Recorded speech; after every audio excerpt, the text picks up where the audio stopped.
Queridos, graça e paz de nosso Senhor e Salvador Jesus Cristo, chegamos ao último devocional desse Desfrutando Juntos de um Viver Abundante. E nesse nós queremos pensar com você, direcionados juntos, baseado em Atos 16:6, que diz assim: Paulo e seus companheiros viajaram pela região da Frígia e da Galácia, tendo sido impedidos pelo Espírito Santo de pregar a palavra na província da Ásia. Somente pessoas que têm disposição de serem direcionadas por Deus é que terão um coração de adorador, mesmo diante de adversidades, queridos. As pessoas sensíveis à sua vontade é que terão discernimento de que, estando no centro da vontade do Senhor, os milagres acontecerão. Não é fácil, mas quando estamos no centro do querer, da vontade do Senhor, os milagres acontecem. Mesmo diante de um quadro adverso, mesmo diante de dificuldades. E veremos algumas coisas. Primeira, porta fechada. Muitas pessoas acham que porta fechada é o diabo, né? Mas vamos ver algumas coisas diferentes. Primeira, porta fechada.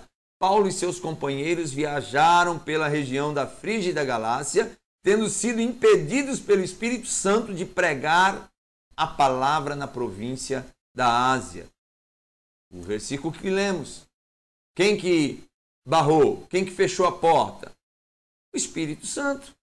Segunda porta fechada. Quando chegaram à fronteira da Mísia, tentaram entrar na Bitínia, mas o Espírito de Jesus os impediu. Versículo 7. Quantas vezes queremos estabelecer nossas vontades, queridos? Mesmo parecendo estarmos agradando a Deus e fazendo a sua obra. O desejo de Paulo, o desejo desses homens era fazer a vontade de Deus. Mas Deus disse, não, não é momento, não é hora.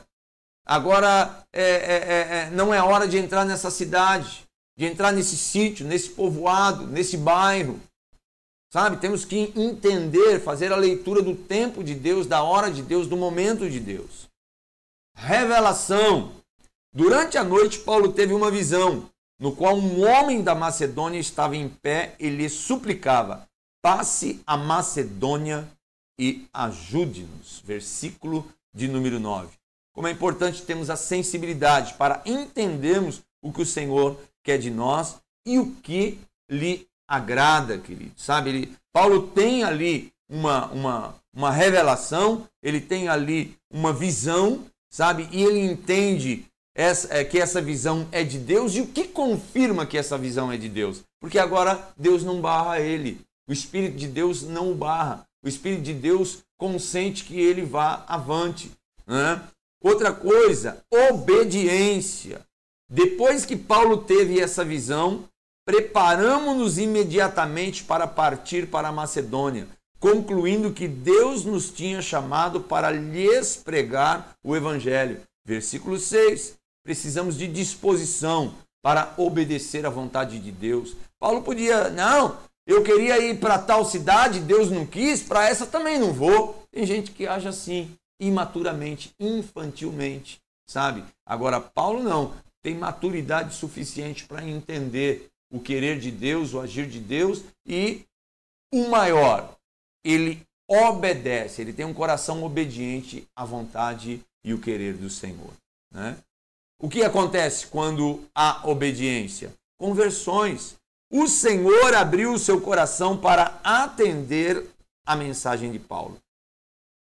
Tendo sido batizada, bem como os de sua casa, ela nos convidou dizendo, se os senhores me consideram uma crente no Senhor, venham ficar em minha casa. E nos convenceu. Versículo 14 e 15. O centro da vontade do Senhor é o que proporcionará as bênçãos do Senhor sobre aquilo que estamos fazendo. As portas começam a se abrir, queridos. As portas começam então a surgir. Outra coisa, adoração. Em meio ao serviço, em meio à obra do Senhor, o momento de adoração, o momento de louvor, o momento de colocar a sua vida mais em sintonia com o Senhor para não correr risco de erro, tem que acontecer. Olha lá, por volta da meia-noite, Paulo e Silas estavam orando e cantando hinos a Deus, outros presos os ouviam.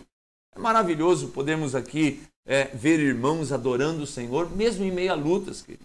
Eles não estão aqui se queixando, eles não estão aqui murmurando, reclamando. Ah lá, Deus, eu queria ir para tal cidade, tu mandou a gente para cá, o que aconteceu? Não, eles estão ali adorando, louvando, glorificando, sabe? Orando ao Senhor, gratos a Deus por aquilo que já estava acontecendo. Vidas estavam sendo libertas, vidas estavam sendo transformadas e isso resulta numa perseguição e num aprisionamento. Mas eles entendem que mesmo em meio a um momento adverso, quando há adoração, Deus pode agir para louvor e glória do nome dele. E aí vem o milagre. De repente, houve um terremoto tão violento que os alicerces da prisão foram abalados. Imediatamente, todas as portas se abriram e as correntes de todos se soltaram. Versículo de número 26. O coração do adorador move os céus e o milagre acontece. Paulo e Silas não estavam de maneira alguma murmurando, mas como muitos crentes fazem, né? Eles estavam ali adorando, estavam ali glorificando o nome do Senhor e o milagre vem. Quando acontece o milagre, outras coisas também acompanham. Olha o que acontece: transformação. Naquela mesma hora da noite, o carcereiro lavou as feridas dele e em seguida ele e todos os seus foram batizados. Olha que interessante. Quando acontece lá o terremoto, o carcereiro quer tirar a sua vida. Ele está com a espada já na barriga para tirar a sua vida. Ele pede luz.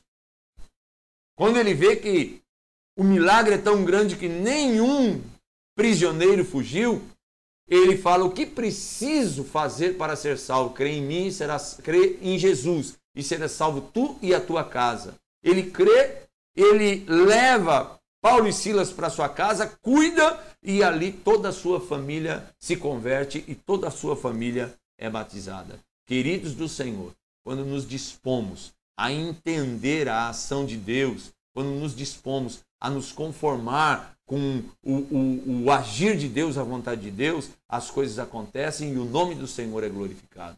E nós entendamos isso. E nessas lições de desfrutarmos juntos de um viver abundante, possamos extrair, aprender coisas preciosas para a nossa vida e para a nossa igreja, para a igreja do século XXI, no nome de Jesus Cristo, Senhor. Que Deus nos abençoe e nos ajude. Amém.